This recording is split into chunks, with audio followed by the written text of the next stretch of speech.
ಈ ತರ ಆರಂಭ ಮಾಡ್ತಾರೆ.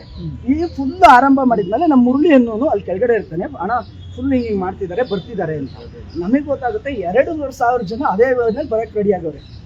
ಯಾವಾಗ ಪರ್ಮಿಷನ್ ಆಯ್ತು, ಹೆಂಗ್ ಪರ್ಮಿಷನ್ ಆಯ್ತು? ಹೋದ ವರ್ಷ ಯಾವತ್ತೂ ಇಲ್ಲ, ಈ ವರ್ಷ ಪ್ರೀ ಪ್ಲಾನ್ಡ್. ಯಾವಾಗ ಇದು ಪ್ಲಾನ್ಡ್ ಆಗಿ ಹಿಂಗೆ ಆಗ್ತಿದೆ ಅಂತ ಗೊತ್ತಾಯ್ತು, ಇಮಿಡಿಯೇಟ್ ನಾವೇನ್ ಮಾಡ್ಬೋದು, ರಸ್ತೆ ಬ್ಲಾಕ್ ಮಾಡ್ಕೊಳ್ಳಿಲ್ಲ ಅಂದ್ರೆ ಫುಲ್ ಬರ್ತಾರೆ. ಅವನಿಗೆ ಫುಲ್ ಹೊಡೆದಿದ್ದಾರೆ, ಆಂಬುಲೆನ್ಸ್ ಅವ್ನು ಬಿದ್ದಿದ್ದಾನೆ ಕೆಳಗಡೆ, ರಕ್ತ ಸೋರ್ತಿದೆ ಅವನಿಗೆ. ಎಲ್ಲಿ ನಿಮ್ ಪುನೀತ್ಕೆರೆಯಲ್ಲಿ ಕರಿ ಅಂತ ಹೇಳ್ಬಿಟ್ಟು ಫುಲ್ ಹೊಡೆದಿದ್ದಾರೆ. ಅವನನ್ನ ರೋಡಲ್ಲಿ ಕೂರಿಸ್ಕೊಂಡು ನಾವು ಅಲ್ಲೇ ಕೂತ್ಕೊಂಡ್ವಿ ಆಂಬುಲೆನ್ಸ್ ಕರ್ಸಿ ಅಂತ. ಪಬ್ಲಿಕ್ ಗ್ಯಾದರ್ ಆಗಿರೋದ್ರಿಂದ ಮಾತ್ರ 2,500 ಜನ ಬರಕ್ಕಾಗಿಲ್ಲ. ನೋಡಿ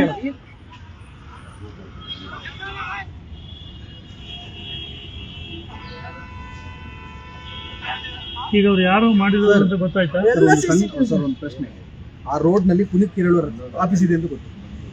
ಯಾವುದೇ ಸೆಕ್ಯೂರಿಟಿ ಇಲ್ಲದೆ ಸಾವಿರಾರು ಜನಸಂಖ್ಯೆಯಲ್ಲಿ ಅಲ್ಲಿ ಬರ್ತಾರೆ ಅಂದ್ರೆ ಪರ್ಮಿಷನ್ ಕೊಟ್ಟರು ಯಾರು ಸರ್? ಈಗ ನಾನು ದಾರಿಲಿ ಬರ್ತೀನಿ, ರೋಡ್ ನ ಬ್ಲಾಕ್ ಮಾಡ್ಕೊಂಡು ಯಾರು ಹೇಳಿದ್ರು ಒಂದ್ ಮೇಲೆ ಬಂದು ಹಬ್ಬ ಮಾಡ್ತಾರೆ ಸರ್, ರೋಡಲ್ಲಿ ಬ್ಲಾಕ್ ಮಾಡಿ ಸಾರ್ವಜನಿಕ ತೊಂದರೆ ಕೊಟ್ಟು ಸರ್. ನಾವು ಗಣೇಶ ಹಬ್ಬ ಮಾಡ್ತೀವಿ, ಕನ್ನಡೋತ್ಸವ ಮಾಡ್ತೀವಿ, ಇದೇ ರೀತಿ ಮಾಡ್ತೀವಿ ಸರ್. ಜನರು ಸಾರ್ವಜನಿಕ ತೊಂದರೆ ಕೊಟ್ಟರು ಮಾಡ್ತೀವಿ. ಇಲ್ಲ ಇಡೀ ರ್ಯಾಲಿ ಒಳಗಡೆ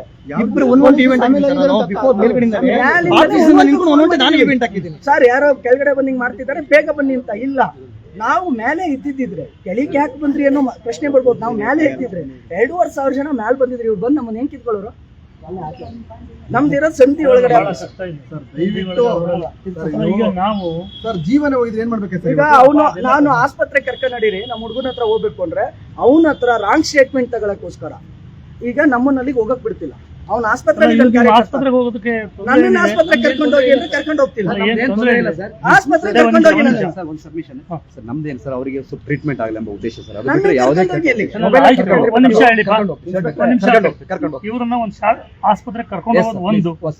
ಎರಡನೇದು ಅವ್ರು ಯಾರು ಮಾಡಿದಾನೆ ಅಂತಕ್ಕಂಥದ್ದನ್ನ ಇಮಿಡಿಯೇಟ್ ಆಗಿ ಅವನನ್ನ ಅರೆಸ್ಟ್ ಮಾಡಿ ಅವನ ಮೇಲೆ ಏನ್ ಕ್ರಮ, ಒಬ್ಬರಿಬ್ರಲ್ಲ ಅಷ್ಟು ಜನರು ಯಾರ್ಯಾರು ಇದ್ರೊಳಗೆ ಬಂದು ಒಂದು ಯಾರ್ಯಾರು ಅದರೊಳಗೆ ಪ್ರಯತ್ನಗಳನ್ನ ಮಾಡಿ ವಿನಾಕಾರಣ ಯಾರೋ ಸುಮ್ಮನೆ ಕೂತಿದ್ದವ್ರ ಮೇಲೆ ಹಲ್ಲೆ ಮಾಡಿದ್ದಾರೆ, ಅವ್ರಿಗೆ ಕಾನೂನು ರೀತಿ ಕ್ರಮ ಆಗ್ಲೇಬೇಕು. ಅದ್ರ ಜೊತೆಗೆ ಫಸ್ಟ್ ಅವ್ರನ್ನ ಯಾವ್ಯಾವನಿದ್ದಾನೆ, ಇದಕ್ಕೆ ಯಾಕೆ ಪ್ರವೋಕ್ ಮಾಡಿದ್ರು, ಅವ್ರು ಯಾರ್ಯಾರದ್ದಿದೆ. ಯಾಕೆಂತ ಹೇಳಿದ್ರೆ ನಾಳೆಯಿಂದ ಇದೇ ತರ ಆಗ್ತಾ ಹೋಗ್ಬಿಟ್ರೆ ಈದ್ ಮಿಲಾದ್ ಅಂದ್ರೆ ಏನು, ಎಲ್ಲ ಒಂದಾಗಿರ್ಬೇಕು ಒಂದು ಹೇಳ್ಕೊಂಡು ಆ ಹಬ್ಬಕ್ಕೆ ಅರ್ಥ ಬಂದು ಏನ್ ಬಂತು ಅದಕ್ಕೆ? ಸುಮ್ಮನೆ ಕೂತ್ಕೊಂಡು ಇವ್ರೇನಾದ್ರು ಹೋಗಿ ಅಲ್ಲಿ ಯಾರು ಗಲಾಟೆ ಮಾಡಿದ್ದು ಇನ್ನೇನಾದ್ರು ಮಾಡಿದ್ರೆ ಓಕೆ, ಇಲ್ಲ ಇವ್ರೇನಾದ್ರು ಅಡ್ಡಿಪಡಿಸಿದ್ರೆ ಗೊತ್ತು. ಅವ್ರಿಗೂ ABCD ಏನು ಗೊತ್ತೇ ಇಲ್ಲ, ಅಲ್ಲಿ ಮೆರವಣಿಗೆ ಆಗೋದು ಗೊತ್ತಿಲ್ಲ, ಮತ್ತೊಂದಿಲ್ಲ, ಏನೂ ಮಾಹಿತಿ ಇಲ್ಲ. ಅಂತ ಟೈಮಲ್ಲಿ ಆ ಹುಡುಗನ ಪರಿಸ್ಥಿತಿ ಏನಿದೆ ಈಗ ಅದನ್ನ ಹೋಗಿ ನೋಡ್ಲಿ, ಅವ್ರು ಖುದ್ದಾರೆ ನೋಡಿ ಗಮನಿಸಿ ಅದಕ್ಕೆ ಏನು ಮಾಡಬೇಕು, ಅವನ ಪರಿಸ್ಥಿತಿಗಳು ಏನಿದೆ ಗೊತ್ತಿದೆ. ಆಮೇಲೆ ವಿನಾಕಾರಣ ಅವ್ನು ಒಪ್ಪಿಗೆ ಇಲ್ದಲೆ ಸುಮ್ಮನೆ ಯಾವುದೇ ಸ್ಟೇಟ್ಮೆಂಟ್ಗಳು ಆಗೋದು ಬೇಡ ಅಲ್ಲಪ್ಪ. ಅದ್ರ ಬಗ್ಗೆ ಅದಕ್ಕೆ ಕೇಳ್ತಾ ಇರೋದು, ಅದಕ್ಕೋಸ್ಕರ ಆಯ್ತು. ಅದ್ರ ಬಗ್ಗೆ ಅವನ ಹತ್ರ ಪೂರ್ತಿಯಾದಂತಹ ಸ್ಟೇಟ್ಮೆಂಟ್, ಅವನ ಆರೋಗ್ಯ ಸುಧಾರಿಸಿದ ಮೇಲೆ ಅವನ ಕೈಲಿ ಏನೂ ಇಲ್ಲ, ಒತ್ತಡದಲ್ಲಿ ಸ್ಟೇಟ್ಮೆಂಟ್ ತಗೊಳ್ಳೋಂಗಿಲ್ಲ.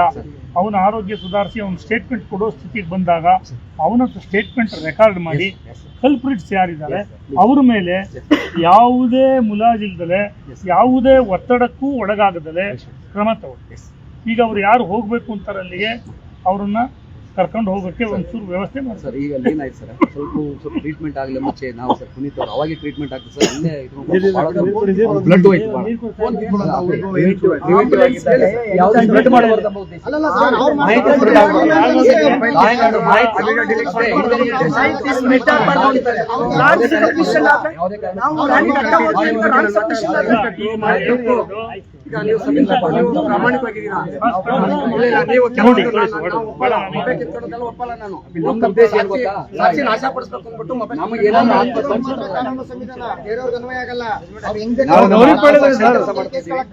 ನೋಡಿ ಸರ್, ಗೊತ್ತಾಗುತ್ತೆ. ಗೌರಿಪೇಟೆ